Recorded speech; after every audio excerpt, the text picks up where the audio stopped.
Okay, let's check this out. Does this work now? Are we working? We're not working. Are we working? Check. Hey. God, that pissed me off.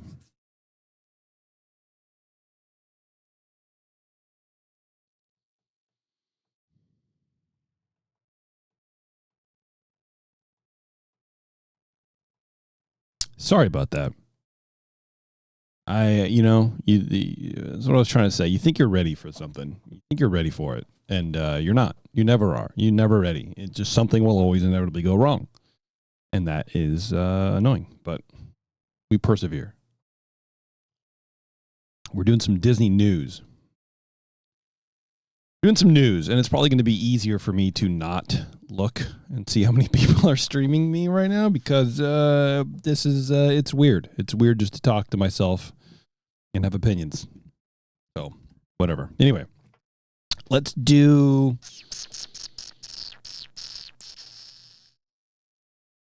Let's read a little news. Let's read a little news. Check this out. I got. Oh, where the fuck did it go, dude? I'm so pissed. I'm so pissed. Why aren't you fucking working? God damn it, dude. I hate this so much. I had this whole thing set up. For like the news, and it was gonna look cool, and it just doesn't. Now it's not even working. What the fuck, man? I hate it so much.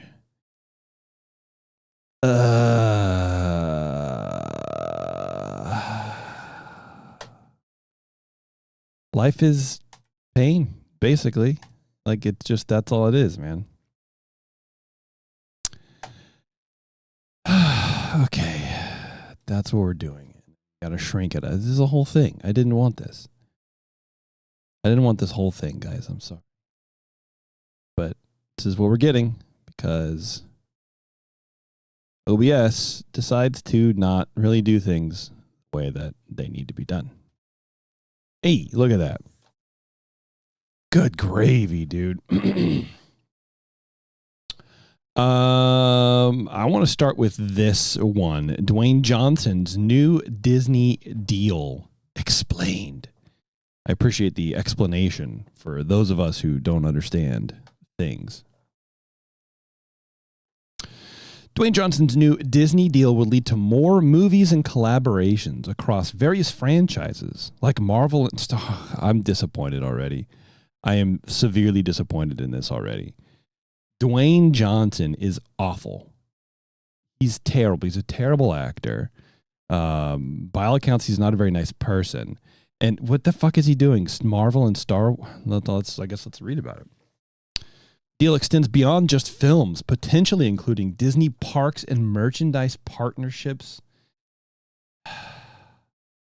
Bro, I'm not happy about this. This is something I'm not happy about. I don't like this. I think this is very bad news for not only Disney fans, but for the parks. He's not, I don't know why they think he's like a bankable star. His movies don't make much, and he's just not an appealing person. I guess. I don't know. Maybe he is. Who knows? Who can say? Let's read about it. A new Dwayne Johnson deal with Disney will affect multiple aspects of his upcoming career and Disney's streaming plan. The actor is known for his roles, we already know. I think it's funny because it says in major action films like Black Adam. I think Black Adam made like nothing at the box office. Let's see, I'm looking it up on Jerkpedia. Yeah, I mean, it made $400 million, I guess. That's pretty good. Budget of $260. Made money. There you go. I thought it was panned. I thought people like hated it. That's what I always read about it.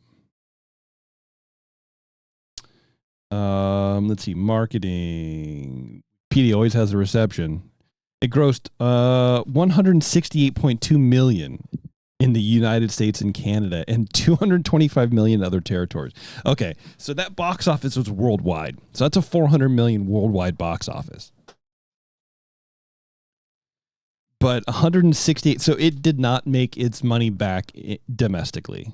I feel like that's not a good, but it was such a hit overseas. That is so weird. Damn, that's not great. It earned basically $1 million per country. So it earned $75.9 million from 76 countries over its first 5 days of release. And the third highest opening for a Warner Brothers title in Latin America during the pandemic.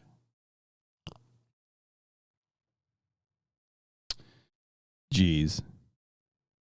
And the second biggest opening of Dwayne Johnson's leading career. Okay, great, dude. Several publications described the film as a box office bomb, with a Hollywood Reporter stating that the film will, quote, be lucky to break even considering ancillary revenue. And I guess it was lucky because it seems like it broke even. Well, that's not true. Variety says their break-even point of that movie was $600 million.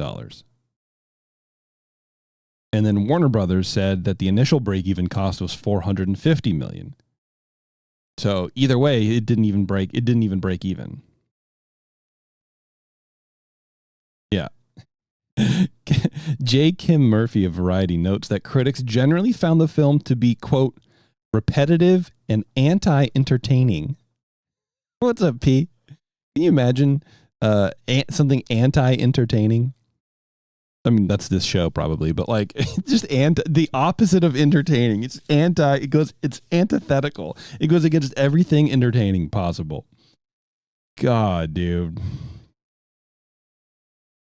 Metacritic, the film. Anyway, I think it's very funny that this article highlights Black Adam. He's known for major films like Black Adam. That was a bomb and lost money for the company. But he's inking a deal with Disney. I don't get it. I don't get it at all. Let me move this over here so I can see. And endearing comedies like Disney's 2007 film The Game Plan. See, this is what I mean, okay? It's like if you have to say, I can shrink this. P, I've already had to restart the stream. Because my shit didn't work. I'm so pissed. I was so mad. Just streamer things, but like, dude, sucked. Yeah, maybe try to have it be a better 3D printer, dude. I don't know what to say. I don't know what to tell you. Yeah, you know what? I saw that picture actually you sent, and yeah, it sucks. Oh, also, P, by the way, someone is requesting access to those files that you sent me. That's my friend. You can please allow him access.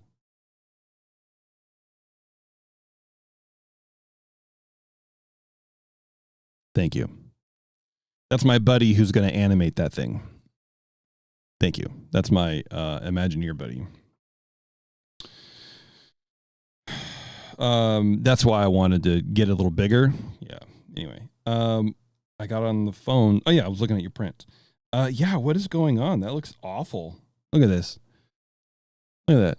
Look at that, everybody. This is just somebody imagine thinking that that's okay. I'm just kidding. He's not. Mr. P is making big things for me. That looks huge, dude. That's your pint. That's your shaker glass, dude. That's massive. Oh, it's gonna be so cool. I have no idea where to put it. Probably right here. Whenever I get it set up. Anyway, let's see. The game plan. So yeah, you're touting. This article is touting Dwayne Johnson, but the two examples that they give for him are a movie that tanked and lost money, and then a movie from 2007. The Game Plan. What the hell was that?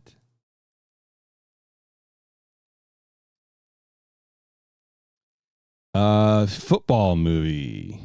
Oh God, I gotta watch the trailer for this. Maybe we'll do that. The game plan. Let's look at it. A American sports family comedy film. Kira Sedgwick. It follows a professional quarterback who finds out he has an 8-year-old daughter from a previous relationship. Okay. It's the final film where he's credited with Dwayne "The Rock" Johnson. Interesting. Critical response. Rotten Tomatoes reports a 30% rating based on 104 reviews and has an average rating of 4.7 out of 10. The website's critical consensus reads, quote, despite The Rock's abundant charisma, I mean, I guess he's a charismatic dude, sure, the game plan is just another run-of-the-mill Disney comedy. The budget was $22 million. The film grossed $90. Jeez. All right. Well, there you go, man. It did pretty good. It opened number 1 at the box office in its first weekend. Final domestic gross of $90 million. Good for him. Launch career, career launcherino, I guess. I don't know, man. I don't know what to say. Titles like these show the range of Johnson's acting, which stays mainly within the blockbuster sphere while still containing a breadth of genres. Okay, that's right.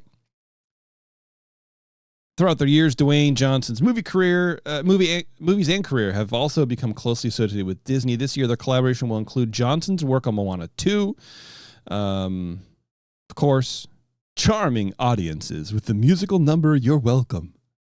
But beyond the animated sequel, a recent news story revealed that Johnson's relationship with Disney is about to get closer in a move that will have interesting ramifications.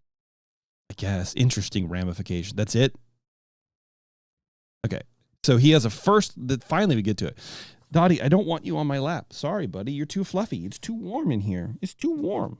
Yeah, warm. Gotta go. Gotta scram. Okay, gotta beat it. Beat it, kid. Don't bother Alice. The shift will come in the forms of Johnson's recently announced first look deal with Disney. Okay, so anything he has to pass by Disney first, or he gets to. I don't know. Sometimes I think that's a good thing. Sometimes I think it's a bad thing. Which is film and TV content, blah, blah, blah. The agreement to jointly develop content for theatrical and streaming releases is included in the deal. Great. While the specifics of that content have not yet been revealed, the deal may extend beyond just filmed content. The details are still being worked out, but the first look deal may provide $7 Productions access to collaborate across all departments within Disney. Dude, I don't like that. I mean, I hope what this means is that he gets to, like, if they do an ride or an attraction was the word I was looking for, anything in the park regarding whatever he has produced, then he gets a say to help create what that is. That's what I hope that means. I hope it does not mean they're going to go to Dwayne and be like, hey, bud, what do you want to, we want to make a ride. You want to make a ride with us? And then he'll go, dirt, and it'll be great. That's what I hope that is not happening. But I don't know. We'll see. This bothers me too. Oh, let me see. Dwayne Johnson's Disney deal could include Marvel, Star Wars, Pixar, and more. I don't like that. I mean, like, I guess I don't know. Yeah, I know. Oh, you like that emo? Dude, look at that. Chapek laser eyes, baby. Pew, pew, pew, pew, pew. Oh, I did this. Here, hold on. Let me do my, this was my pre-roll. I just want to show it off because it took me, I don't know, 4 minutes to do. I don't know, man. That's all. I just wanted to show it off. So it sounds like he just has a deal just to make shit up with Disney in general and not necessarily, I don't know.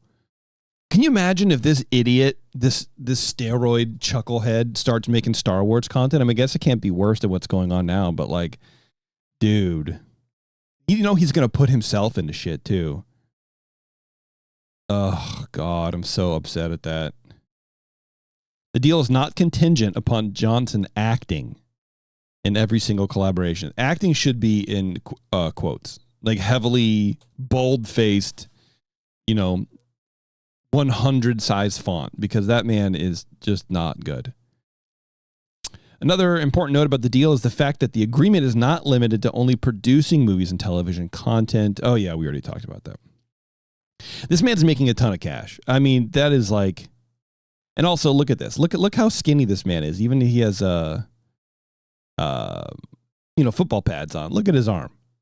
This man is 100% juicing. And look at this. Oh, you can't really see that very well. Look at him. You can tell that's not him. Look at that arm.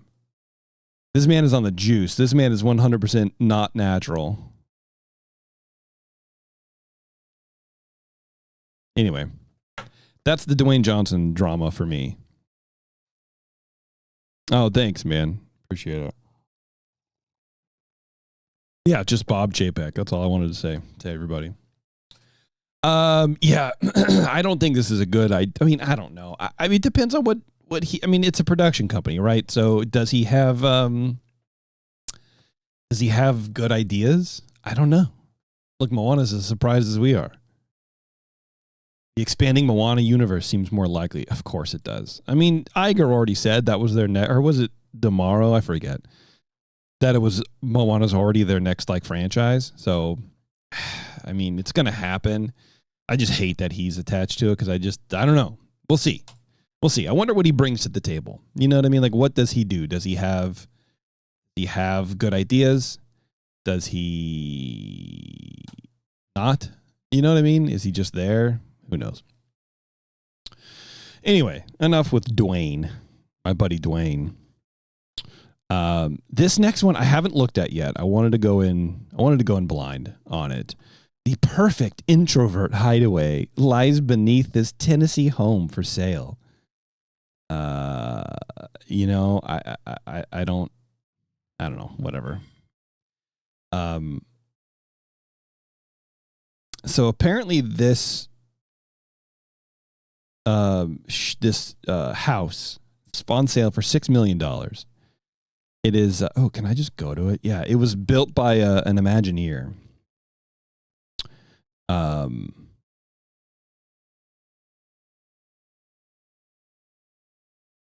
Supposedly.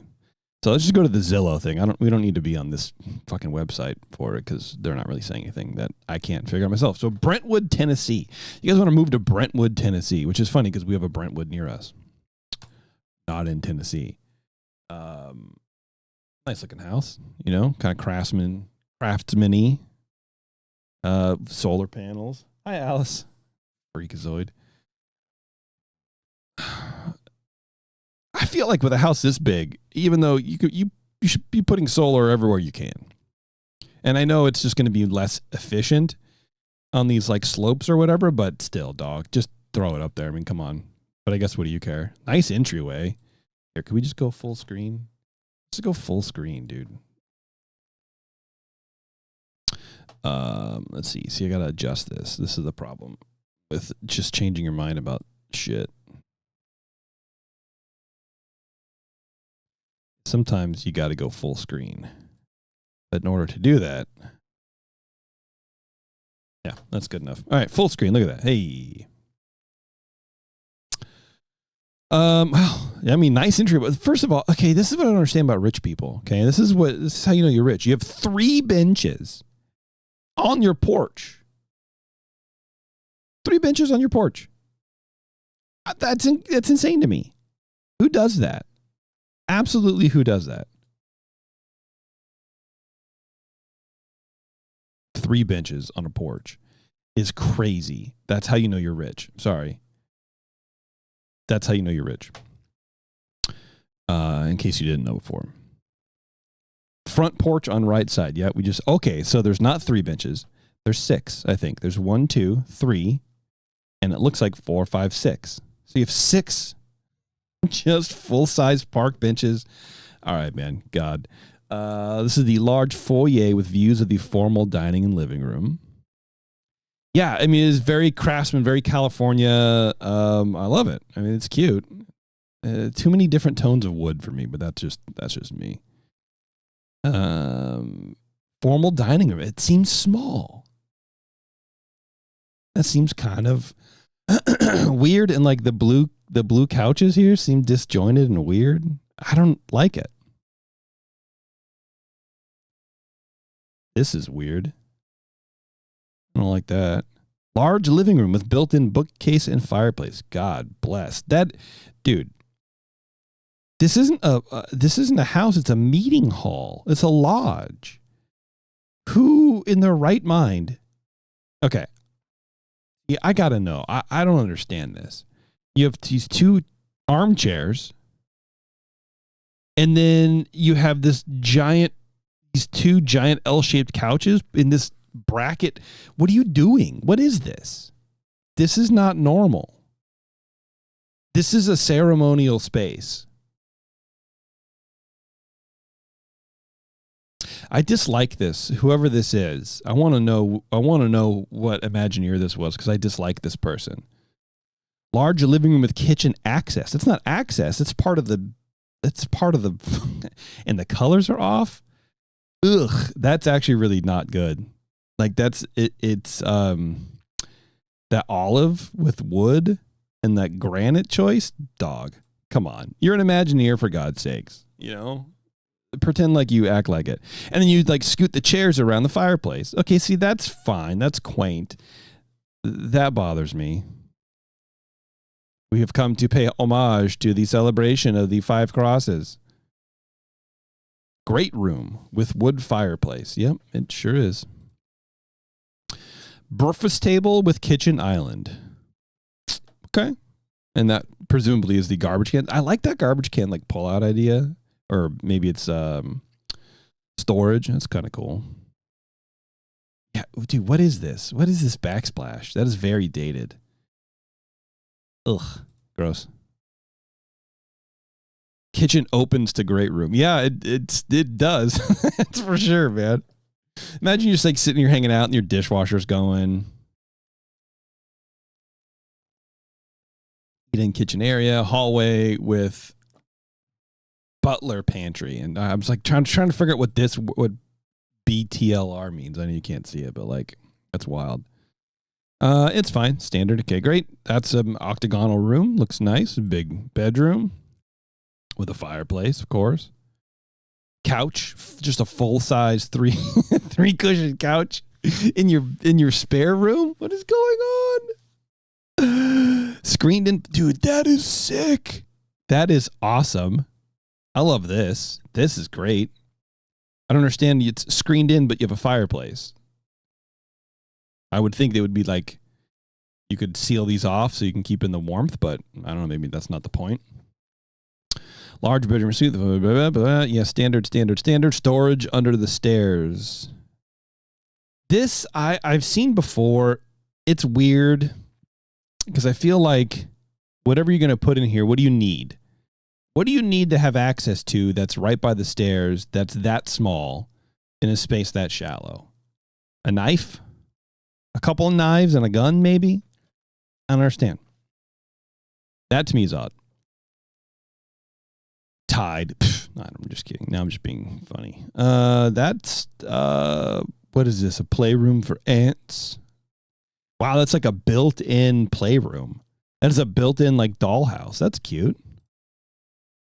Wow, and they should have inside shots of the dude. Hold on. That is just part of the. Wow, this is part of their house. This is this little playroom. That is sick, dude. Little bookshelf there. Nice little den. Little gaming room. Have some sessions. But you know how big this is? I mean, look at that. It's 3 couches. There's 3 couches in there.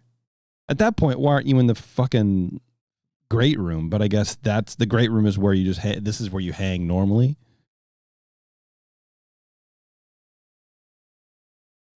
All right. I've heard there was like some weird shit. Yes, this is the weird shit right here. The view of the lower level from the bedroom. What is happening here? What is this? There's a stage. These are monitors. Stairs going up. What is this? What's happening here? It's like you're in an indoor, outdoor. You're in a bunker. You're in a survival bunker. I need more shots of that. This is incredible. Okay, yeah, who cares about the bathroom, dude? Nobody, and I mean, like, sorry, but nobody's going to see this picture and then go, I wonder what the bathroom looks like. No, they want to know more details about that picture. There's a commercial kitchen on the lower level with commercial appliances, pass-through, and double doors.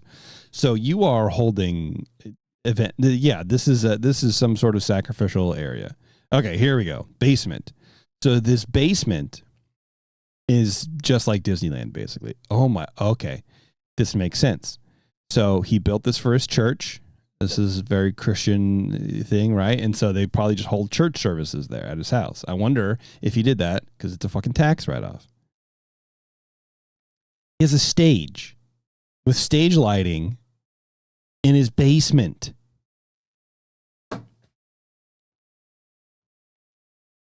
It's too weird, right? Because also, who's going to buy this? Who is going to move in here? You know what I mean? Like, who is this for? No family is gonna buy a house with a stage in the basement. It's just not gonna happen. Basement set for 60, bruh, with a camera. Okay, so they're doing the full events. There's a keyboard there, bruh.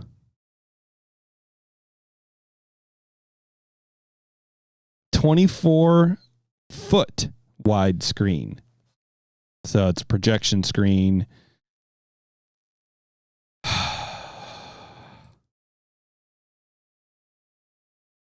Very weird. I don't know, man. I dislike this person. Basement display windows. What are you doing? You're displaying like what? I don't understand. I don't. This is a level of money that I will never have. To a coffee bistro. I mean, I guess presumably you just okay. There's no way that's a real Starbucks. I mean, it's probably real, but there's no way it's Starbucks affiliated. But maybe, who knows? So at events, you're probably hiring someone to come in and like sling coffee for people. Basement Western safe room. It has a safe room. This has a safe room in it. Western themed safe room. And there's a safe. Basement ice cream freezer. Oh, yeah, look at that. Animator's desk. Damn, dude. Ice cream parlor in basement. Basement diner booths for 12.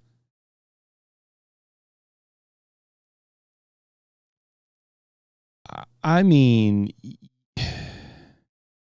wow. Look at this setup. Bro. Very expensive mixing board. This is wild. And then there's a theater. I don't know what to say about this. That's RIP. This is bizarre.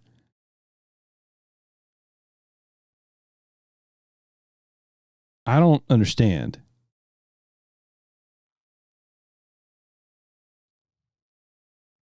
Well, let me just show. I'll scroll back for P.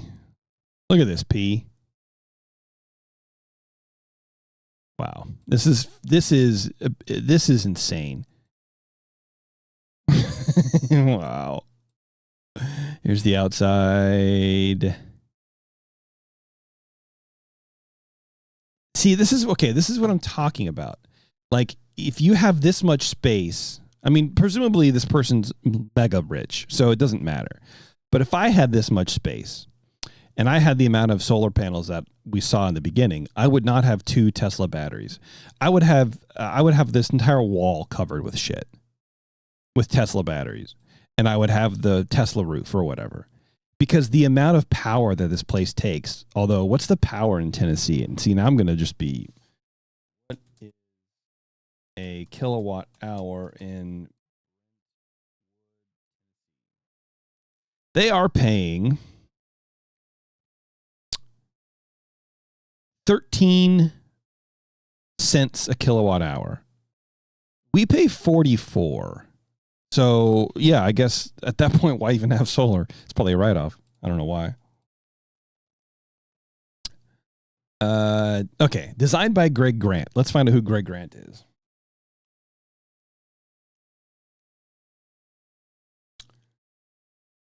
He's, oh shit, he's an owner and a stager. Okay. On his LinkedIn now. This is the problem with the internet. Audio visual services. Okay, so he was an AV guy for Disney. He worked at the North Face, which explains all the climbing gear that we saw. Technical illustrator for the United States Air Force. All right, man. I mean, that's cool, dude. So was he an Imagineer or was he just a fucking AV guy?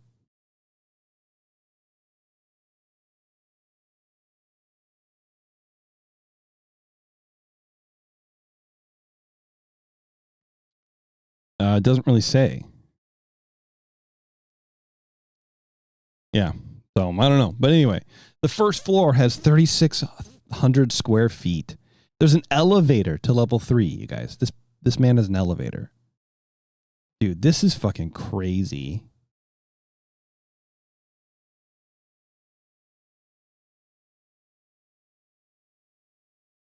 I don't like this. This bothers me. Hear all the details about everything.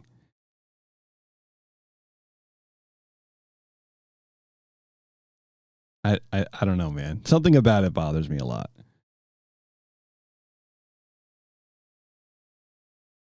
This man just drew his fucking blueprints. I guess. I mean, if you have a custom, I don't know. That's crazy, dude. That's fucking wild. What a weird place.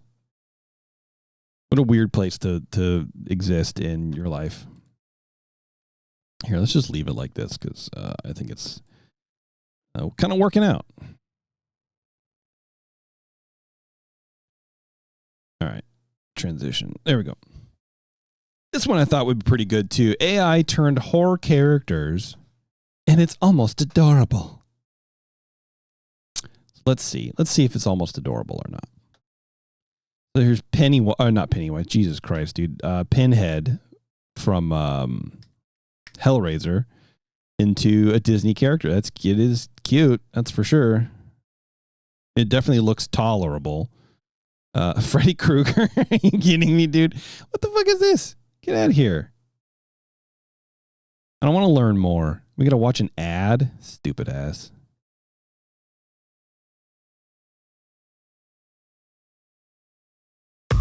There we go. Is ruining our childhood. This is not what I wanted. AI Dreams account on Instagram. See, this is the problem. Then you just go here. Go AI Dreams on Instagram. Then we get to look through all the stuff anyway without having to do the stupid music or the ads or anything like that. Oh my God, this is wild. That's funny. But we're specifically looking for Cowboy Spider-Man. That is funny, dude. Yeah, sure. Continuous Ears Up podcast. Why not?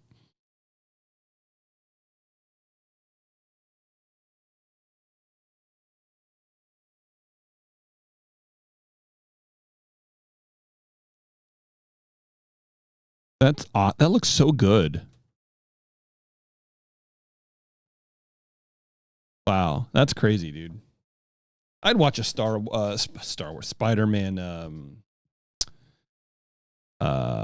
Western. Why not?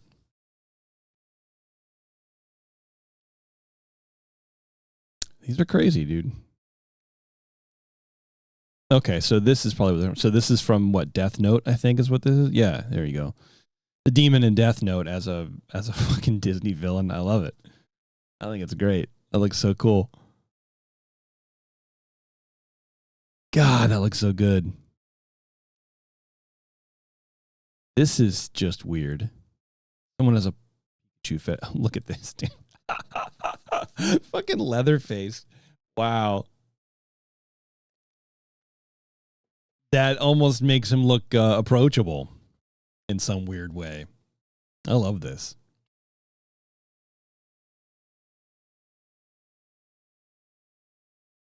Michael Myers. That's so cool, dude.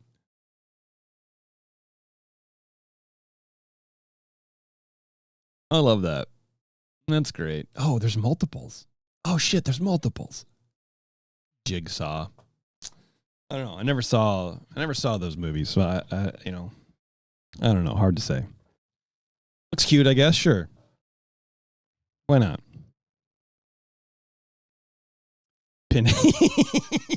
Yeah, I don't know. I don't know about. I don't know. That one. That one's bizarre. I don't know if I like that one.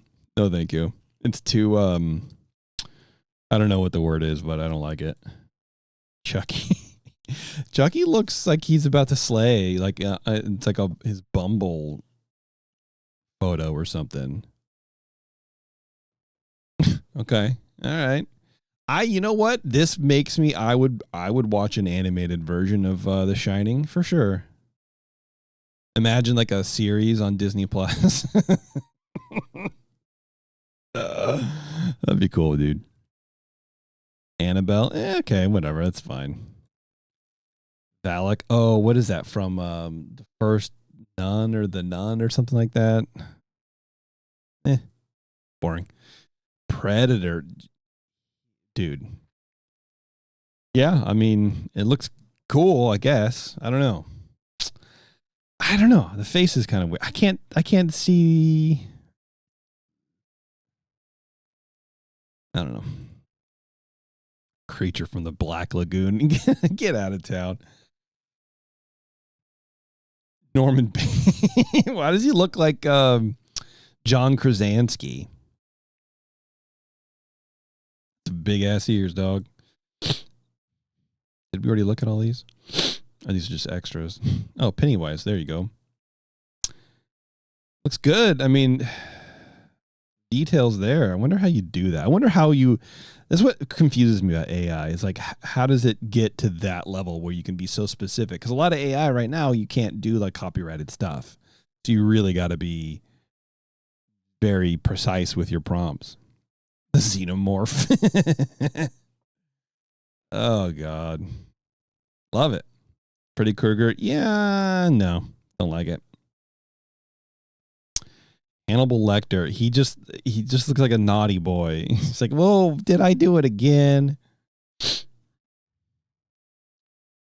What is that? The Ring? Is she from The Ring? I don't know. No, she's from The Ring. I don't know. Who knows? Ghostface. Ghostface looks like he's just calling to complain about his long distance carrier or something like that. You know what I mean? He's like, you overcharged me. With the hand, this hand is like, why?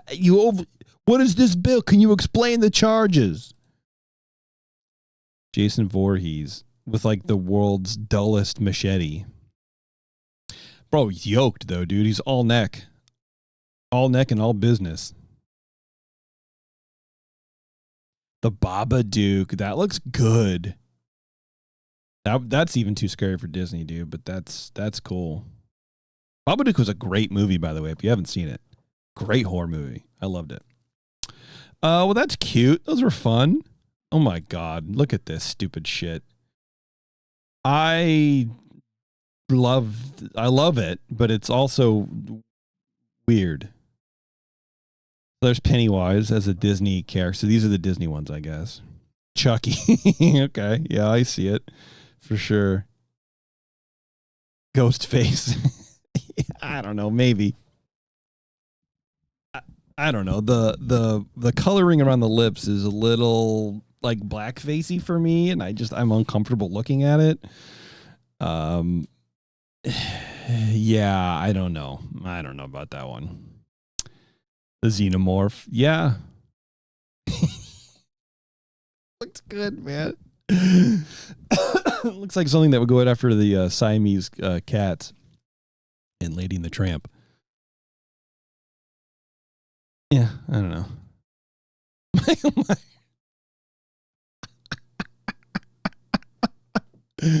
These are so weird, dude.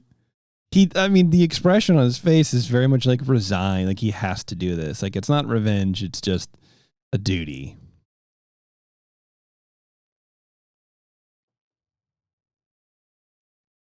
Leatherface. See, again, AI is making Leatherface seem approachable. Like, he looks like a happy dude. Like, he'll butcher a deer that you caught or shot or whatever. You know what I mean? Looks like a good neighbor to have. He looks very handy. He looks happy. Jason Voorhees, dude. This is like the worst one. The mask is on at a weird angle. This guy's looks maxing though, for sure. And we're back to Pinhead. We've seen it already or something like that. It's cute. It's too adorable. I would want a toy of this. Frankenstein's monster. First of all, kudos. Getting the title right. Yeah, I mean, yeah. Disney, there you go. The guy nailed it. The guy nails it. Crazy shit, man. Mark Zuckerberg as an anime character? Get the fuck out of here. Still looks weird. Benedict Cumberbatch. If he turned him blue, he'd be an avatar, like Freakazoid. Madonna? That does not look like Madonna, dude. Sorry. Will Ferrell? Yeah, I could see that. 100%. It's the hair. Ariana Grande. Okay, cool, dude. Harry Styles. I mean, I guess. I don't know who that is. LeBron. Lady Gaga. Dude, this person has entirely too much time on their hands. This is fucking crazy. Look at this. This is a dinosaur Thor. T-Rex as superheroes. All right, and then I'm going to close this because this is too much for me. Superman. This is Superman. Superman as a T-Rex. Spider-Man. My God, dude. Batman. Holy cow. Imagine Batman as a fucking T-Rex. Captain America. God. Groot. A Groot T-Rex would actually be kind of cool. And you can like probably imagine it happening, right? You know, not to this level of detail, but Groot transforming into a T-Rex or whatever. How could you snap? He only has 3 fingers. 4 fingers. He probably couldn't do it. Deadpool. He couldn't reach back for his swords. There's no way. All right. That's fun. That was fun. This is a good story. A Disney superfan who was so big he couldn't fit on the theme park rides has lost 230 pounds and now plays Prince Charming on stage. I thought it was very nice news story to read. Ben Clark weighed 420 pounds. That's right. And had a 48 to 50 inch waist before traveling to Poland for gastric sleeve surgery in October of 22. The Englishman realized the need to take action when he was denied boarding at some rides at Disney World after flying all the way to Florida in September of 2022. Ben spent 5,000 pounds on the procedure, including flights and medication, and can now fit on the rides with ease. I'm a huge Disney nerd, said the 35-year-old who was involved in musical theater as a young man and later as a dance teacher. He'd always longed to return to the craft. Okay, chill out. The craft of dancing, of teaching dance. And the hard work transforming his body allowed him to finally return to the stage. And he landed his dream role in a stage production at St. Lawrence College in Kent. I've been back on stage in 3 amateur shows and finally played the role of Prince Charming in Cinderella. Nice. I thought, oh, that's a big brother. That's a whole lot of brother. Good for this man. I assumed that he was playing Prince Charming at Disneyland for some reason, but a lot of people think it's the easy way out, but you still have to do a lot of work after. This is what a lot of people don't realize. Like, you can bust that sleeve and your stomach can grow around it or whatever, and then you just gain a bunch of weight if you don't change your lifestyle. The stomach is still a muscle and you can stretch it. So for 8 weeks after, you are on a very strict diet. I could eat anything, but only small amounts. He now weighs 177 pounds. God. Instead of using a normal plate, I will use a side plate. It still looks like a full meal that way. Interesting. One of his worst habits was drinking 2+ liters of soda every day. Buddy. No, dude. Soda is terrible in general, but 2 liters a day? Ooh. Just that alone will probably drop you 100 pounds, man. God.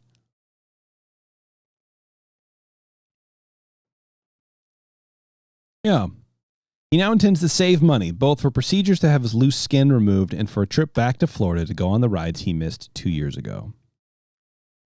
Wow, this is wild because it has his diet before and post surgery. So before his weight loss, he would have nothing for breakfast, nothing for lunch, mid-afternoon snack, a cake or a chocolate bar, dinner, a fully cooked dinner portion for 2, a roast, and a late night snack, a takeaway, a kebab or chips and chicken wings or a KFC or a large amount of McDonald's. Just a large amount of McDonald's. I love that. That's a good measurement.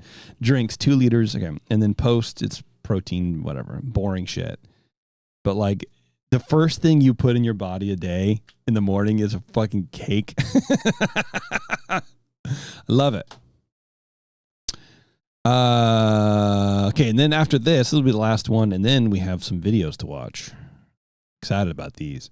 Disney World guests evacuated from new ride, Tiana's Bayou Adventure. I didn't even know this stupid thing was open. I had no idea. They were evacuated from the new ride at the theme park in Orlando on Thursday. Tiana's Bayou Adventure, the newest ride, suddenly came to a stop. Video captured by a Disney-focused news outlet, Deservations. I didn't mean to laugh, but that's a pretty silly name. Shows riders at a standstill in the middle of the attraction before they were seen exiting along the water coaster. All right, well, there you go. That's it. Just they were evacuated. So, great.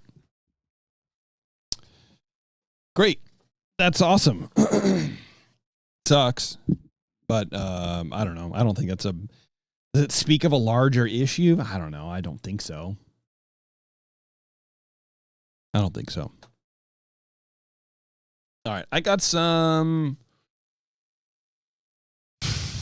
Let's do some YouTube. I got some YouTube stuff to watch. Not all of it's Disney related, but some of it is just kind of cool. And that's kind of what I want to do with this. So let's do that. 3-year plan. Link below. Link below. Wait, hold on. Why didn't that work? The Twilight Zone Tower of Terror at Disney's Hollywood Studios is often regarded as the... See, okay, here's my problem. Once again, this is now not linking, and I'm so pissed off about it. Like, why aren't you linking, bruh? Hey, bro. Hey, Peter.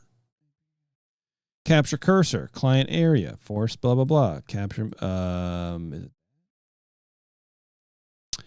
dude, fucking streamer things, dude. I fucking hate it.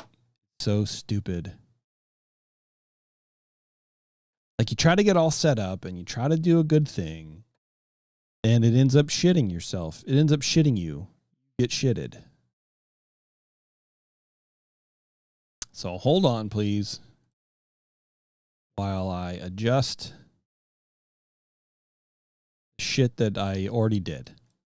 So we're doing this again because that's life, brother. Okay. Best thrill ride to ever come out of Disney Imagineering. The attraction seamlessly combines a 13-story drop tower with immersive dark ride elements, all tied together with detailed storytelling. This is how the ride was considered Tower to be an Terror engineering worked. marvel when it opened in the summer of 1994, And and although really it may not interesting. have some of the advanced technologies that are common on rides built more recently, it is still an impressive achievement even by today's standards. The Tower of Terror was such a success for Disney that it was replicated on 3 separate occasions. At California Adventure in 2004, Tokyo Disney Sea in 2000, no one it cares houses about 2 48-meter tall elevator We're skipping. shafts where the drop sequences take place, along with a large mechanical room above the shafts for the elevator motors. The rear portion of the building is about half of the overall height at 32 meters tall, and it contains the dark ride component of the attraction along with the queue, load and unload areas, maintenance and control rooms, and the gift shop. There are 4 elevator shafts located at the back of the ride, and these connect to the main drop shafts through horizontal passageways at the 1st and 5th show floors. After guests go through the hotel lobby, library pre-show, and boiler room scene, they then board. Now I just missed this ride. This is so much. This is so great. The theming was so awesome. Positioned inside the elevator car. The ride vehicles are loaded onto the elevators on the first floor below the passenger loading area, and they are held in place by a locking mechanism on the floor of the elevator car so they don't shift as the elevator moves. Once the passengers have boarded, the ride starts by lifting the elevator to the first show scene. For the 2 inner shafts, the show scene is located on the 3rd floor, and for the 2 outer shafts, the scene is located on the 4th floor. All 4 show scenes are identical, but they are offset like this to conserve floor space. When the elevator doors open, the passengers see a long corridor where 5 hotel guests seemingly appear out of thin air.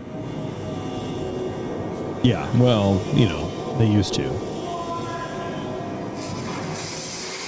The figures then disappear in a burst of electricity as the hallway goes dark to reveal a single window in a field of stars.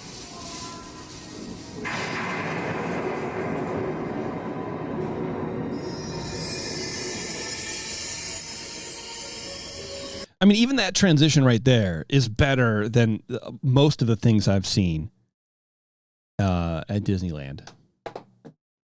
Such a good transition. It looks so good, even on a stupid cell phone camera.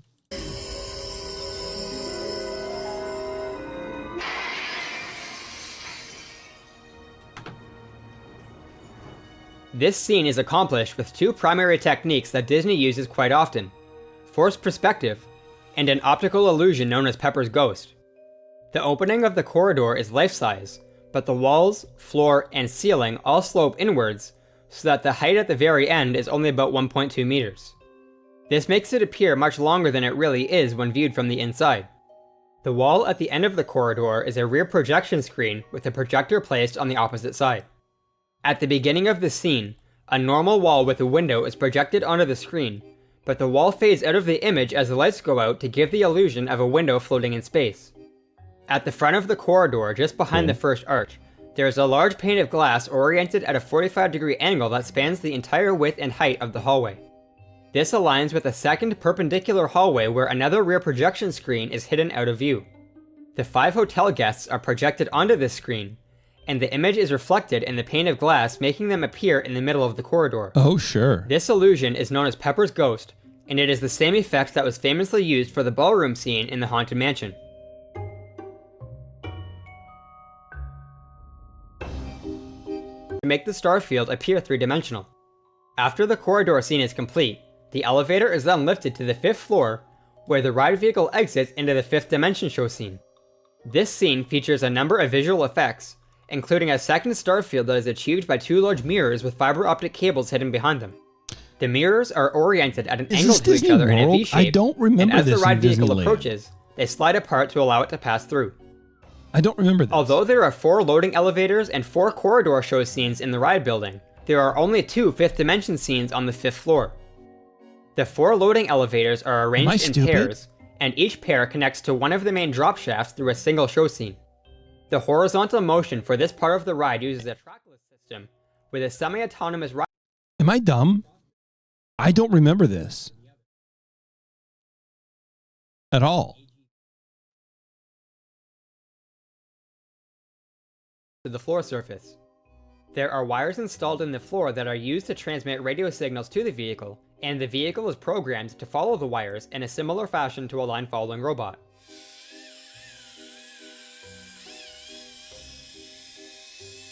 The signals can also be used to control the speed, direction, and orientation of the vehicle as it travels along the predetermined path.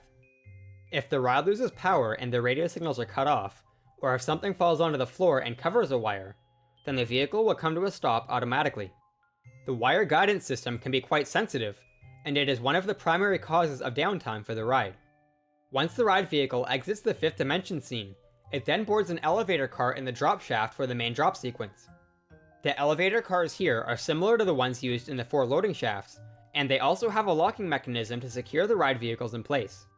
The ride has 4 pre-programmed drop sequences that it can execute, and the computer selects one at random for each ride. Each sequence consists of a number of varying drops and launches up the tower. Terrifying. With one full drop from a height of 39.6 meters, or about 13 stories. At the top of the ride, elevator doors on the front of the tower are open, giving guests a bird's eye view of Hollywood studios. See, here's the problem. Already, I can't watch that. I'm so freaked out by that ride. I refuse to go on it.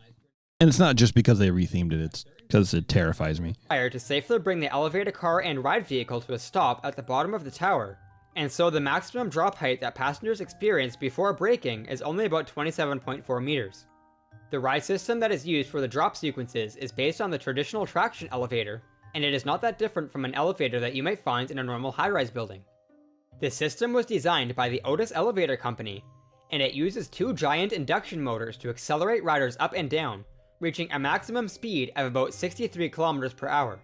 What does that mean? One motor Oh, 30 is miles. positioned above He each did the elevator conversion, shaft right? in a mechanical room at the top of the tower, and each one weighs nearly 60 metric tons and can generate 2,000 horsepower.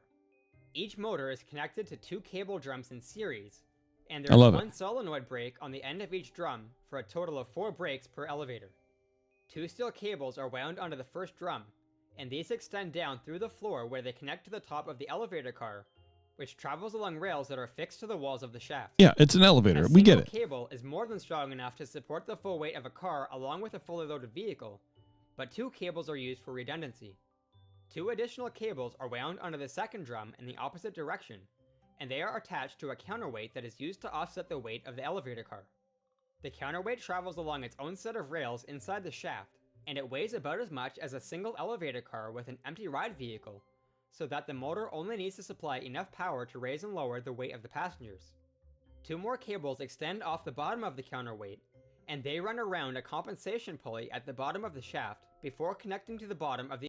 The resulting electromagnetic force pushes a plunger outward which separates the pads from the drum. When the flow of electricity is cut off, the electromagnetic force is stopped, and the spring pushes the pads back against the drum.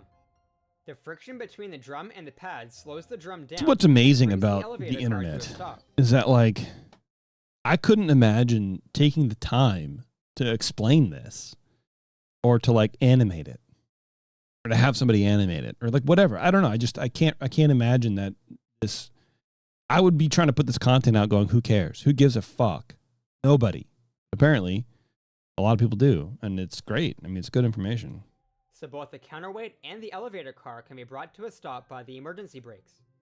In the unlikely event that both steel cables supporting the car were to snap, this would also activate a set of emergency brakes to prevent the car from falling down the shaft. All right, well, that's fine. I don't really care. NordVPN uses NordVPN, no one cares. Ugh, no, this terrifies me. No, I can't do it. No. Phone on a wireless charging pad. This is the only time during the entire ride cycle when the vehicle is stationary on the ground, and so it's also the only time when the battery can be charged. The battery provides the vehicle with just enough power for its self-driving and communication functions, and this is one of the reasons why there is no audio or lighting on board any of the ride vehicles. Instead, all of the ride's audio and lighting systems are located within the show scenes and inside the elevator cars.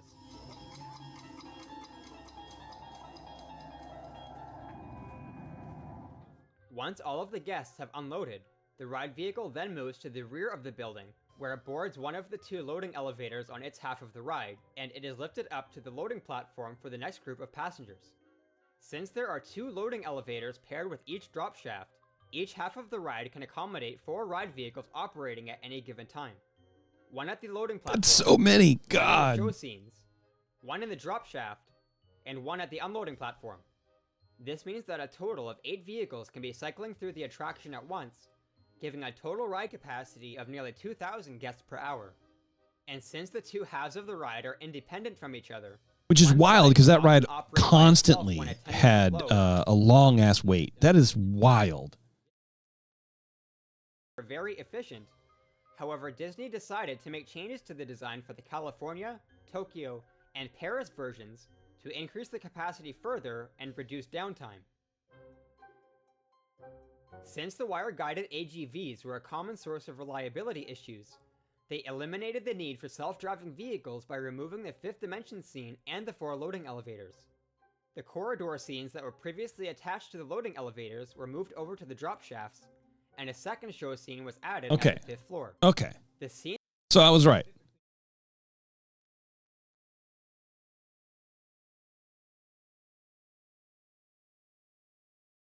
So they didn't have that room in California. That's why I don't remember it. Ha! I'm not stupid. Since the new ride layout does not utilize AGVs, the loading platforms had to be relocated to the drop shafts, but here the ride vehicles are loaded and unloaded outside of the elevators.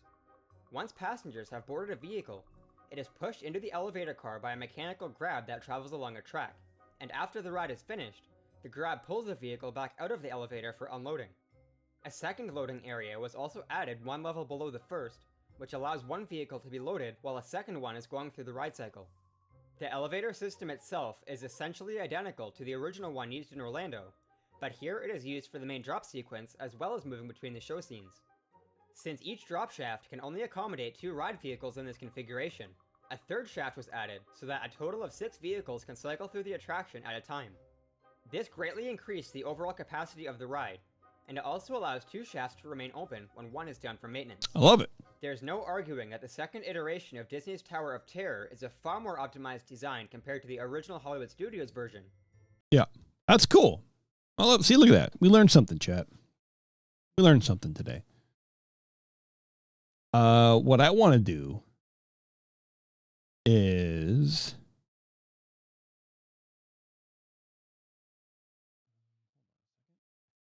I want to get the ride through of Tiana's Bayou Adventure. I have yet to see that. I hear it's well, underwhelming, I guess is the word. I don't want to say shitty, but I heard people aren't like happy with it, and I don't really know why. It's wrong. So I would like to check it out, and I'd like to check it out with you. But give me one second.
Shut up, Taryn.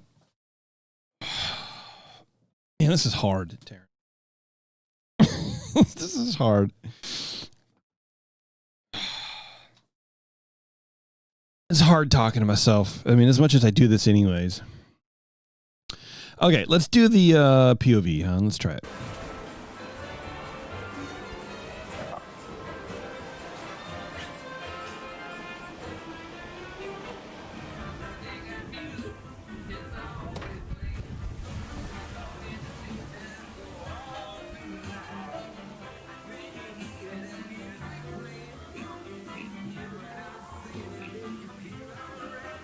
I mean, it looks good. Don't get me wrong. I like the purple lights on the trees and shit. Like, it looks great.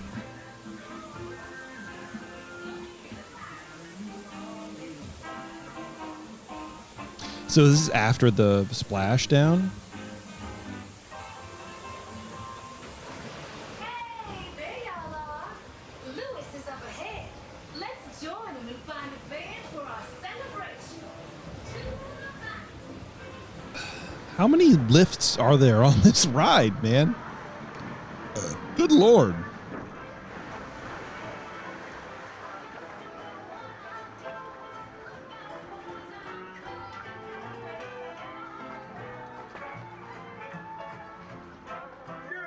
Calling our musicians. Man, it's hard to find a band in the dark.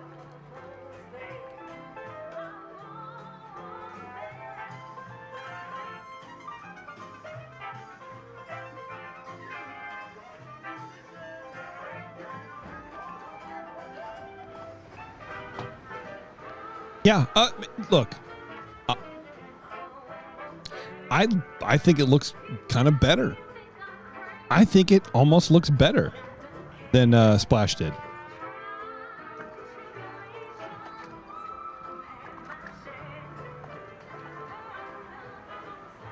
I don't know the layout for like Disney World. I don't know if that ride is any different or longer or whatever in Disney World versus Disneyland, because when we were there, we didn't ride it.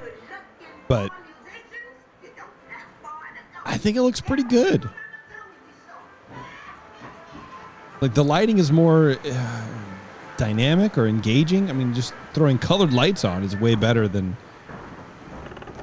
having to colorize the stuff inside, I guess. Yeah, this is all different. Yeah.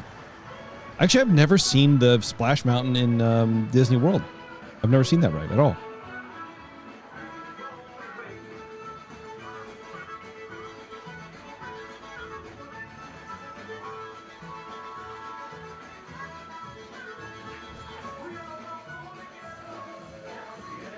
Should we wait for the ride or the ad break to stop?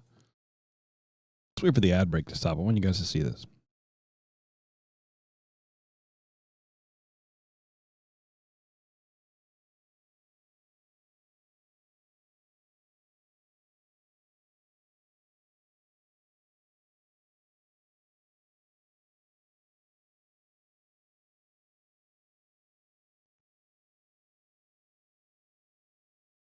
Okay, let's finish this up.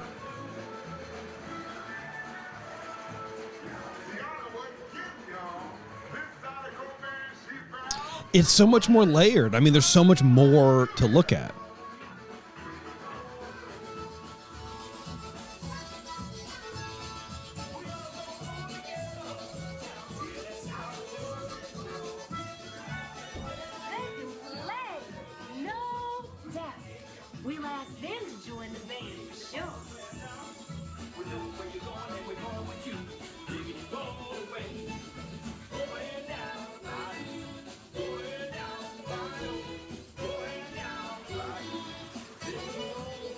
I kind of like it. I don't know. Look at that effect of the fireflies coming out the log and shit. That looks so great, bro.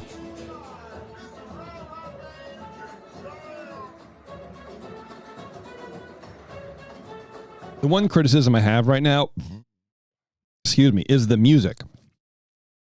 It's that same beat with like the washboard or whatever, the very high tinny metal scraping sound, and it's consistent throughout the whole thing, and I'm focused on just that, and I can't unhear it, and I it's bothering me. It makes me want to get out of the ride. See, now hopefully I ruined it for you. Now you can listen to it.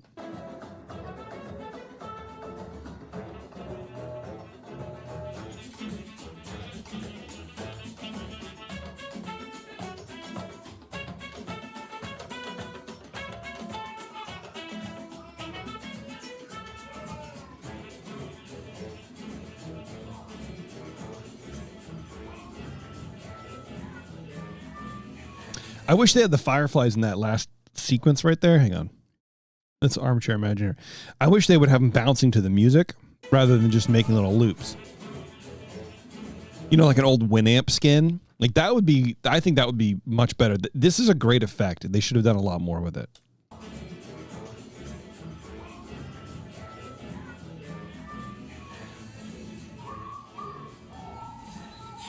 Whoa, this looks so good.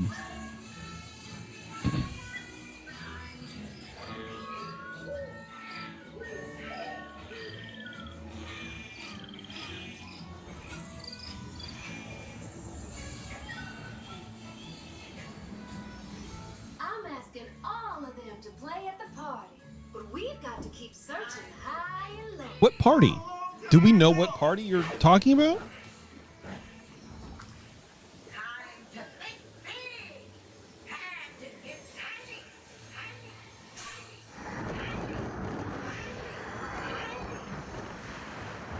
That's cool.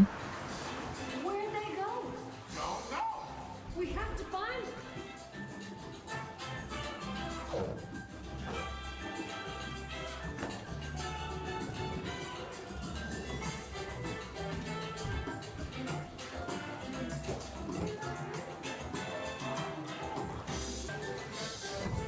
Like even in the preview, they had a backup.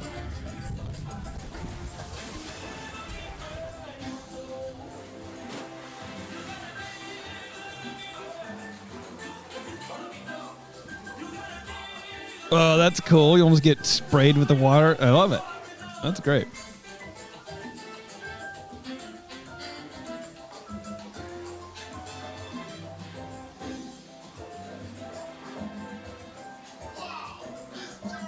That's stupid. That animation on the corner, that's not good. I don't know what's happening. I don't know if they brought us into this story in the middle or not. I don't get it.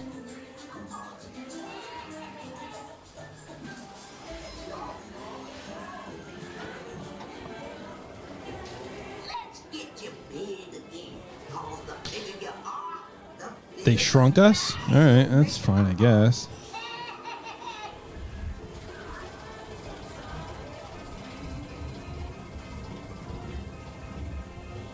Looks cool. Yeah, okay. So I would love to see, I can't wait to see this when it comes to Disneyland. Because this layout seems way different in Disney World. So I wonder how it's going to be in Disneyland. Okay, here's the drop. Wow, look at that.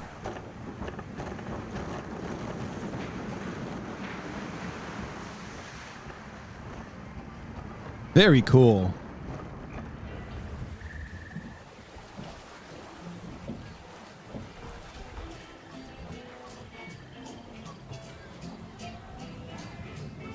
I tell you, I didn't mind it. I know a lot of people were pissy about it. I thought it was pretty... I thought it was better than Splash Mountain.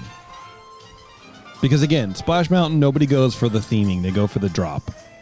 And the lazy river kind of thing. That's it. That's the only reason Splash Mountain was any good. It wasn't good because it was themed cool. It was good because of the ride mechanics. And and that encompasses the lazy river aspect. And then the drop. That's it. Give a shit what's in it. They can make it Star Wars, you know what I mean? They can make it they can make it whatever they want.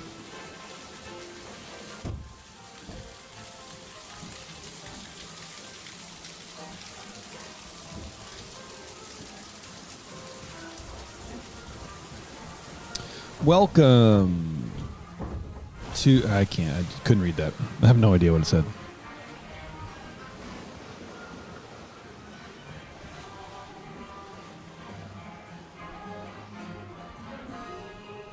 Finale. Oh, there it is. Wow. Yeah. Bro, this is a 9-minute video. Look at that.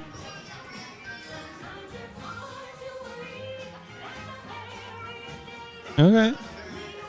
It's a good finale. I mean, very bright, very colorful. There's the cityscape behind. That's, yeah, dude. Kudos. Love it. I think it's great. I can't wait to ride it. Assuming I can afford to go back to Disneyland at some point in my life.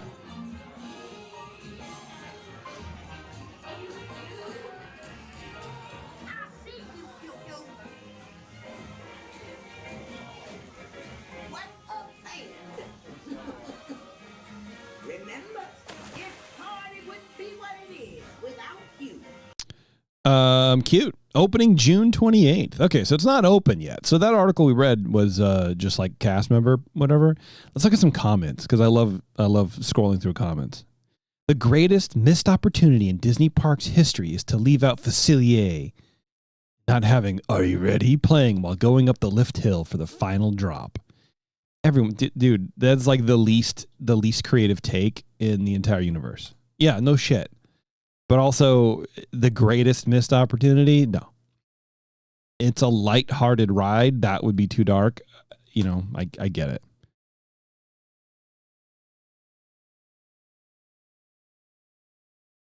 It's been far too long. Welcome back, Superstar Limo. Deep cut. So millions of dollars of research. I don't know where that number comes from. And the Imagineers decided to copy a Dora the Explorer episode. Can you help me find my party supplies? Gotta give y'all props for having the balls to post this thing yourselves and leave the comments on. Jesus. Why is Tiana dressed like a zookeeper? I was wondering that too, but it was more like she was on a safari. It was very odd. Looks boring. I mean, bro, this is the thing. Nothing about this looked any different than Splash Mountain. Splash Mountain wasn't exciting.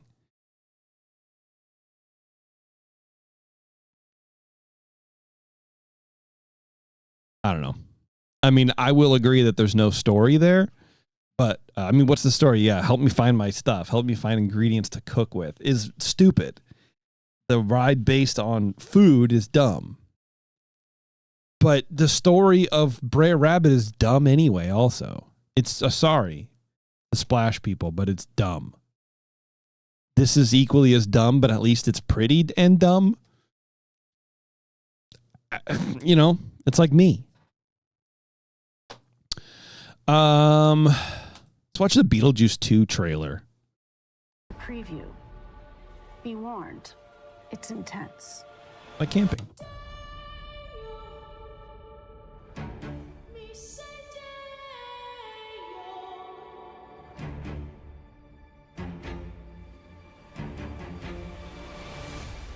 Can't believe Grandpa's dead. Death is hard. Yeah, sometimes I think life is harder. Hate that. I hate that delivery. That was a dumb line. Ugh. When I was a teenager, a trickster demon terrorized our entire family and tried to force me to marry him. I believed he was gone forever until you found this in the attic. Ew. Who's Beetlejuice? Don't ever say that name. Beetlejuice. No, Astrid, I am serious. If you say his name 3 times, he will appear. Beetlejuice. The juice is loose. I'm gonna make you so happy.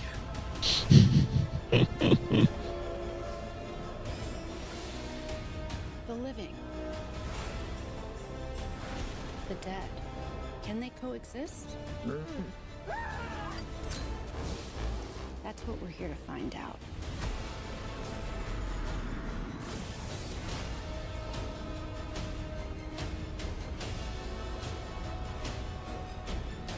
Where is Beetlejuice? Where's Beetlejuice? Oh shit. They go to Saturn. Beetlejuice. Feel free to express yourselves. Don't be afraid. You're a figment of my imagination. Really? Is this a figment of your imagination?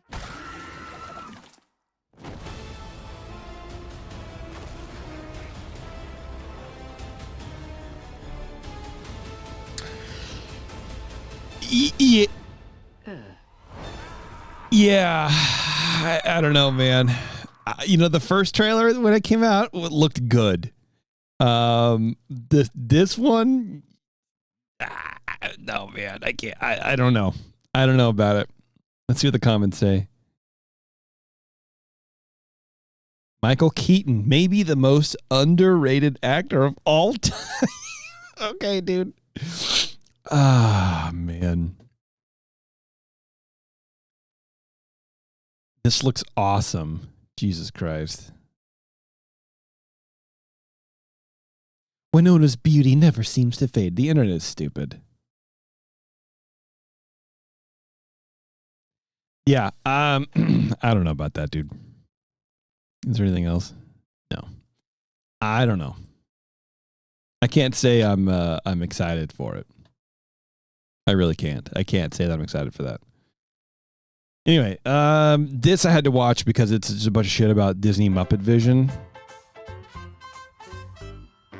Muppet Vision 3D is a short film running just under 20 minutes at Disney's Hollywood Studios. It was Muppet creator Jim Henson's final project before his passing on May 16, 1990. The show featured animatronics, And I miss it in Disneyland, live so performers, Disneyland Resort. and cheap 3D tricks. Did you say cheap 3D tricks? As part of the opening to Disney's California Adventure, the show would be brought over to the new park, being dedicated the day before the park opened. Kermit the Frog himself, yes, the real Kermit the Frog, helped dedicate the show. Well, I guess in the great tradition of Hollywood awards show, I will now waste time. Like in Florida, Muppet Vision was a giant success. A few years after the show opened, the theater would occasionally be used to show movie previews. While Muppet Vision didn't show during this time, it was always expected for it to come back, which it did time and time again. In 2013, Disney was riding the extreme hype of Frozen. They began Yeah, planning a seasonal okay. event Maybe called this was a Frozen, mistake because occasionally I don't using really special find this events interesting and at movie all. previews. The theater would also be renamed. They've clearly not been maintained to a point where one of the eyes has I don't care anymore. You lost me, brother. Sorry. I thought this might be fun to check out. Yeah, I mean, I guess I have faith as well in Tom Burton and Michelle Keaton. But I don't know. Also, as you age, you sort of like lose what you think is good. You know what I mean? Like your aspect of what is good changes. So who knows what they think is good now? You know what I mean? It's all about discovery. Going through there and seeing the We'll discovery see. of technology and the new ideas and the encouragement to people to imagine and go farther and do more than Look at that haircut on both of them. Holy cow. Invites people of all ages to explore something new around every corner. It's filled with surprises from around the world and into the future. It's fun for the kids. They have a great time, and they learn so much, and so do we. They learned, yeah, the Is kids. two worlds in one. I learned a lot. The future world is a celebration of the highest technological achievements. A vast insight into progress. This is and such discovery. late Here, 90s you'll encounter the giant geosphere nostalgia. that is I love this Spaceship dude's Earth. aesthetic, though, in the Inside Spaceship Earth, you'll soar little through setup star here. It's fields, great. This is forging cool. This is a neat little channel. Let's subscribe to Disney Dave and give him a like. Why not? Your life on the new Test Track. It's the longest, fastest attraction in any Disney theme park. Then you'll fast forward to the immediate future at the Amazing Innovations, a showcase of what's new and what's to come. Well, like, you can move stuff, and, like, you can kind of get ready. Like, when you're 16 to drive a car, you'll kind of be able to get the hang of it. This is where you Yeah, can that's see, it. touch, and Yep. play with all the inventions that That will gets you ready to change drive a life. car when you're 8. Get a charge out of the re-energized universe of energy as you find yourself in prehistoric jealous. jeopardy on a hilarious trip through time. The future world side of Epcot takes you from beyond the horizon to futuristic worlds and down to the very bottom of the sea, where you'll come face to face with thousands of amazing creatures. Wow. This is our third time at Epcot, and each time we come, we always manage to hit the living seas. We always manage to hit the living seas. I'm still mad that when we went, we didn't even go there. I didn't even know it was a thing. Fish up to the manatees and sharks. I would have loved that. Life delights you with happy, healthy fun. I love healthy fun. Then you're reduced to the size of a blood cell and sent soaring through the human body. And you won't believe your size at the hysterically funny Honey, I Shrunk the Audience. The thrills are as big as the laughs in this wild misadventure.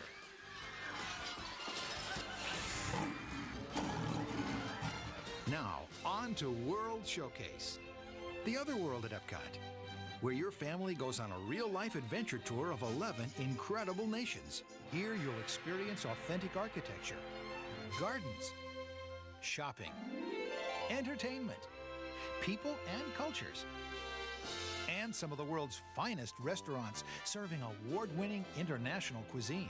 Great food. I mean, we were just eating all this food, letting our kids experience the kind I mean, of food that we were just eating all this food.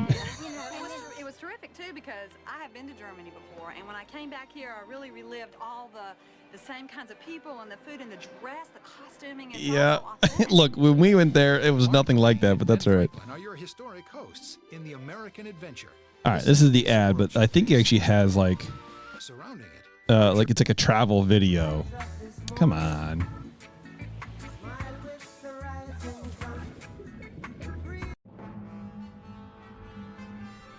Go on, Disney Dave. Let's go, brother.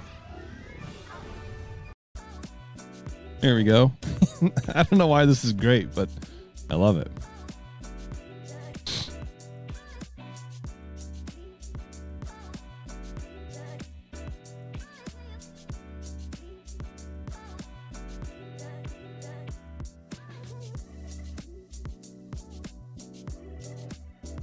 Driving in to Epcot,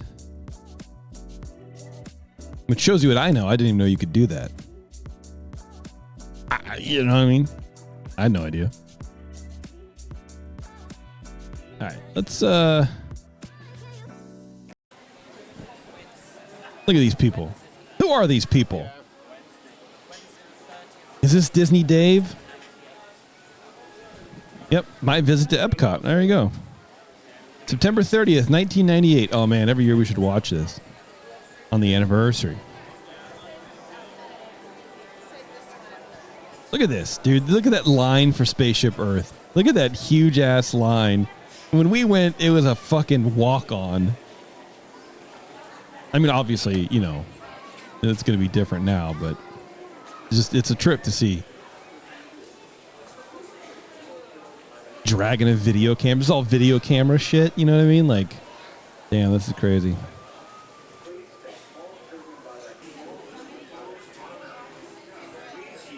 I love a Spaceship Earth, man. I don't know why. I think because it sucks. That's why I think I liked it, because it's not great.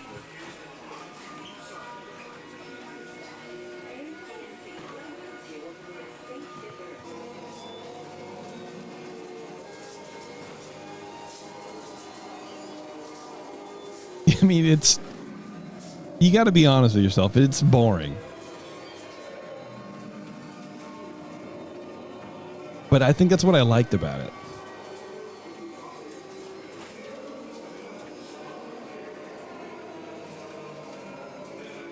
Skip ahead a little bit. There we go. This is the only pavilion. This is the only part that matters. The Greeks, baby.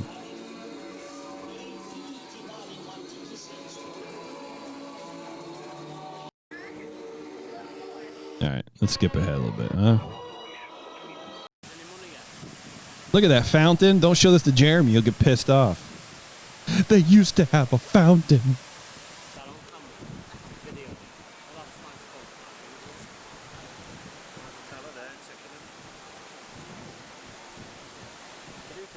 There's Horizons.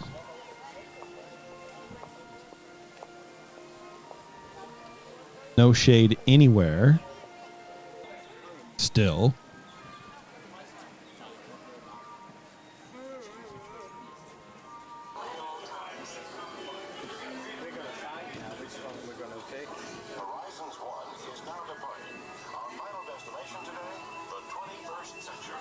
Hey, that's where we are.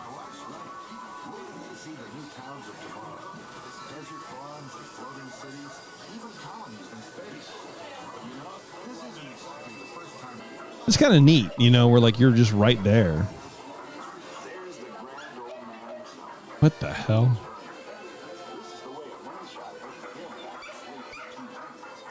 All right, that's cute.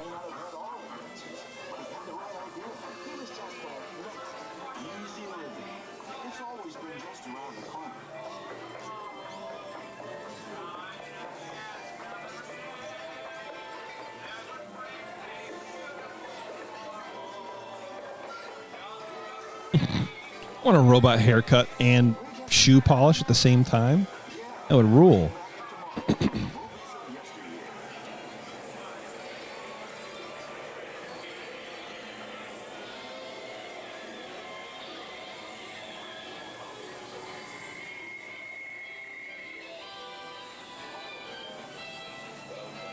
This is cool, man. I like this. I can see why people have a lot of nostalgia for this. This is great.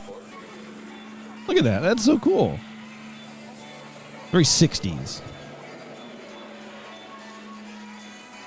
I'm actually really, like, literally blown away by it. That's awesome.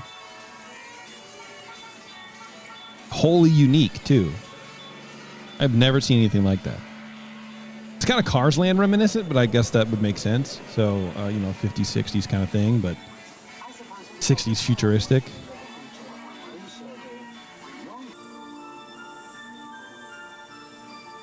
Wow. The world of liquid space, oceans of minerals and food ready to fuel tomorrow's needs.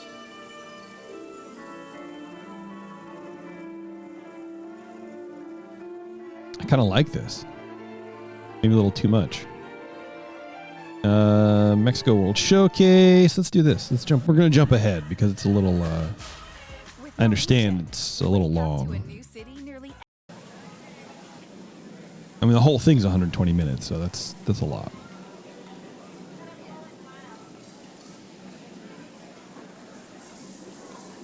I loved this little outdoor-indoor market thing. It was so cool. They did such a good job with this shit. It's just great.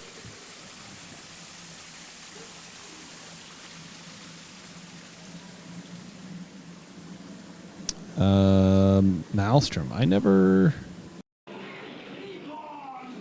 experienced that. That's now the Frozen ride. They shut this down. People are pissed off about that.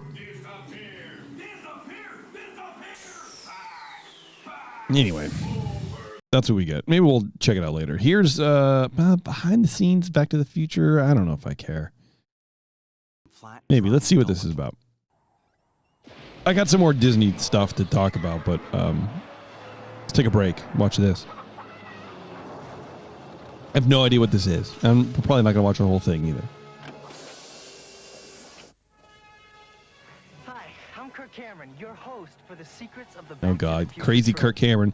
He probably didn't get the role for Michael J. Fox, and he was like, oh, man, I guess I can do this now. In the next half hour, we'll take an inside look at the amazing trilogy of films that have carried Marty McFly and Doc Brown to choose from.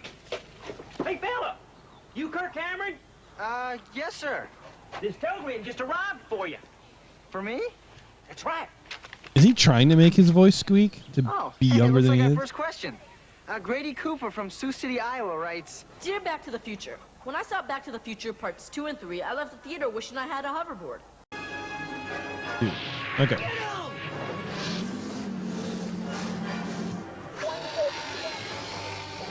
by combining old movie tricks and modern technology, the filmmakers, with the help screwed of his fearless feet individuals, into the board, carried him around. That's awesome. Challenge head on.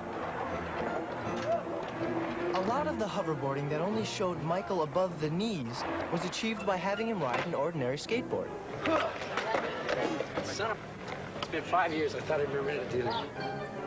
Paths of plywood were laid over almost every inch of the town square to make it look like Michael was effortlessly gliding over rough terrain. Sometimes a platform dolly was used to give Michael and the other actors an even Yeah, that was smoother Kirk ride. Cameron. Kirk Cameron's the host. Director Robert Zemeckis had a special harness designed which allowed the actors to fly from an intricate series of wires supported by an industrial crane. You know what we gotta do is we gotta hang. Yeah, he's like super crazy religious right wing now. He's a nut. He's a nut Finally, job. some very creative camera rigs, all to create the illusion of flight. The film is actually a combination of different special effects techniques, whether it was high tech, low tech, physical effect, or an optical effect. Just about every type of special effect known to man was used in making the hoverboards fly.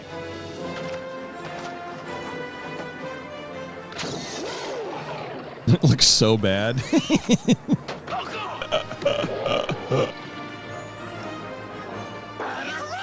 And like, why? Like, this scene never always bothered me because, like, why are they hooked up on the hoverboard? Why are they there? What are they gonna do? They're just there for looks. It's just weird, man. Now, here's a letter from a Mr. Joey Farmer, which reads... Yeah, Kirk Cameron Is sucks. time travel possible? The time circuits and the destination keypad have always stayed the same. But for traveling forward to the future, Doc Brown took the DeLorean concept to new heights. In the first movie, which is pain is temporary, film is forever. And, you know, that's the way you got to look at it. You know, if you get hit in the head a couple of times to make a great film, it's kind of worth it. I love action, you know, and I love to do stuff, you know. It's hard to watch him get like... You know, I can hear somebody go, well, they're not going to let him do that, are they? And I'm like, hey, they can't stop me from doing it. Get like hit in the head, and then now he has like Parkinson's. And I don't know, man. I'm sure those things aren't connected, but it's hard not to think that. His role. He was glad when it was over.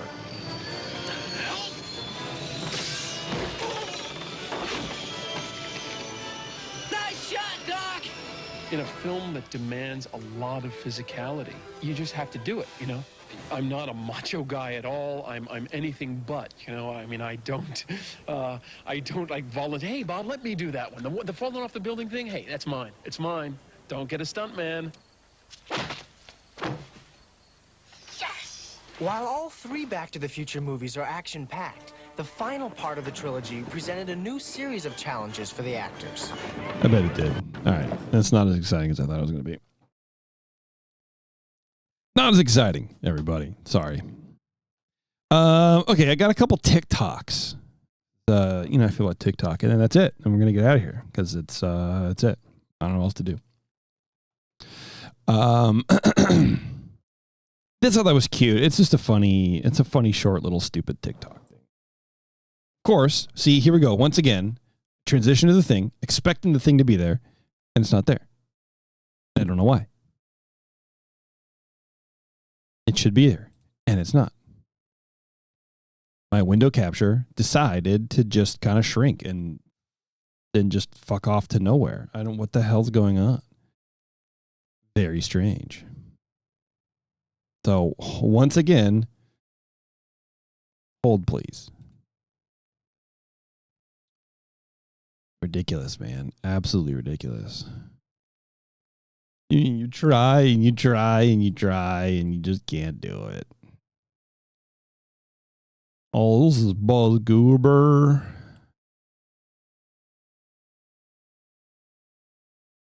No, stop. There. It's about as good as I'm going to get. I don't know what the fuck happened, but it didn't happen. My friends did not realize this Disneyland Ferris wheel was the one that would swing. It was one that would swing. I mean, legitimate reaction. Are we moving? Yeah, dog, you're moving all right.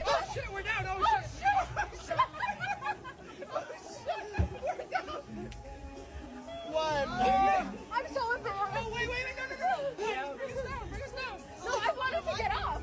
They thought they were getting off. Sucks to be you. These are weird. I don't know. Unpopular opinion things bother me, but I want to check it out anyway because maybe they're fun. Time from Disneyland. Tower of Terror was way better than Guardians. I said it. They never should have gotten rid of the Tortilla Factory.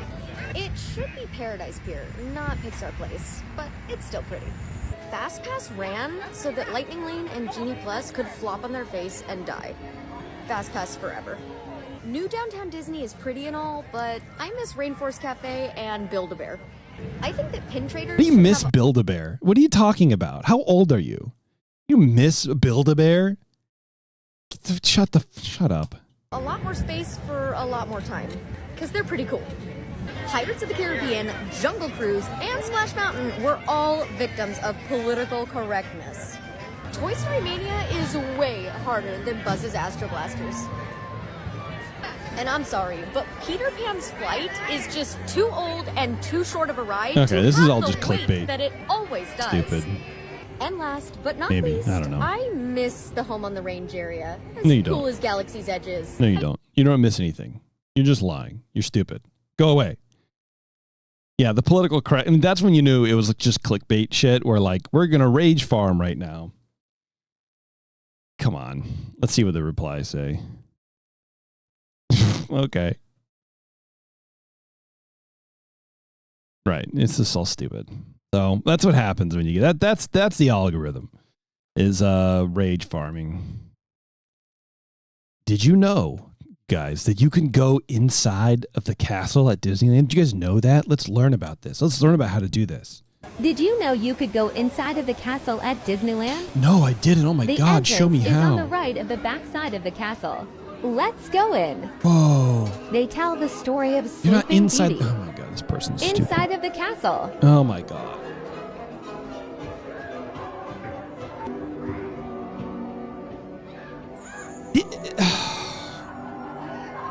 Let's go up. You're literally saying, did you know that there's an attraction They at use Disneyland? window displays with effects to show scenes from the story. What a stupid. It's not a Disneyland secret. Complete house The plan. dragon. The happy ending. Oh God, dude. The end. It's literally not that's the worst, man. Is the secret? I'm sorry, you've been going to Disneyland since you were a child and you never knew that? I don't believe you, Jennifer. I don't believe you. I think you're a liar. I think Jennifer's lying.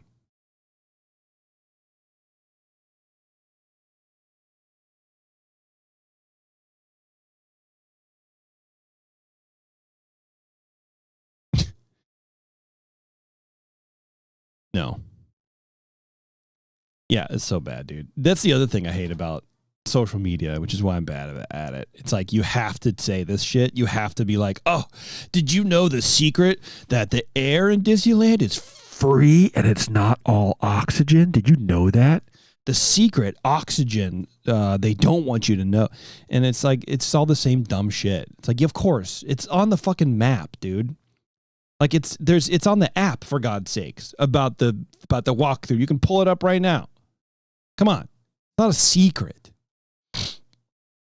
This is weird. We saw a kid in a secret underground tunnel. See, again, this is my thing, right? I like learning secrets. No audio. So let's see. Where is this? It literally looks like Indiana Jones. Q.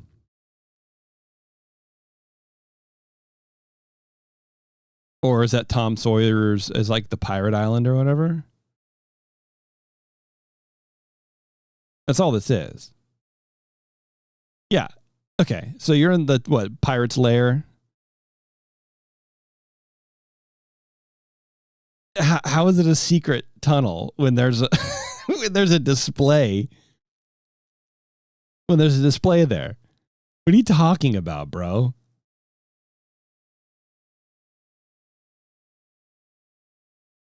Yeah. Okay. Great. Perfect. I love secrets like that. Oh my God, dude. I love it. This one seems like legit. I don't know. Here's a guy who used to work at the Starbucks. I worked at Disneyland in Anaheim, California for about 9 years, 7 years at this Starbucks on Main Street. And I'm going to tell you a few little secrets about this place. So if you go to this Starbucks and you drink from there, yeah, make sure to listen up because you might want to prepare yourself. 1, there are roaches everywhere. And the one place that the big roaches like to hang out is on the top of where the grinders are, like we're right above where the line of people wait to order their coffee. That's where they like to hang out most of the time. And there have been several times where these roaches will literally just fall right on people's heads, and the people in line will not notice, and the cast members will laugh. It is gross. Not only are there roaches above you, but there are also roaches inside the trash cans behind the counter. It's gross. 2, they do not wash their dishes properly. So if I feel like the roaches behind the counter in the trash cans can't be real. I don't know. I wonder how the food inspector, food safety inspections go inside the parks. I wonder if they're because like that's something that that the health department would find is evidence of cockroaches. and they would shut the place down or they give them a fine or whatever. So that I don't necessarily believe, but. So if you think that your drinks are being made with clean utensils and sterilized little mixers, you are incorrect. In this kitchen, they have 3 sinks, 1 for washing dishes, 2 for rinsing dishes, and 3 for sanitizing. The rinsing sink is always supposed to be filled with hot water. So after you're done washing it, you dip it in the hot water and then you dip it in the sanitizer. But the hot water is never, ever hot.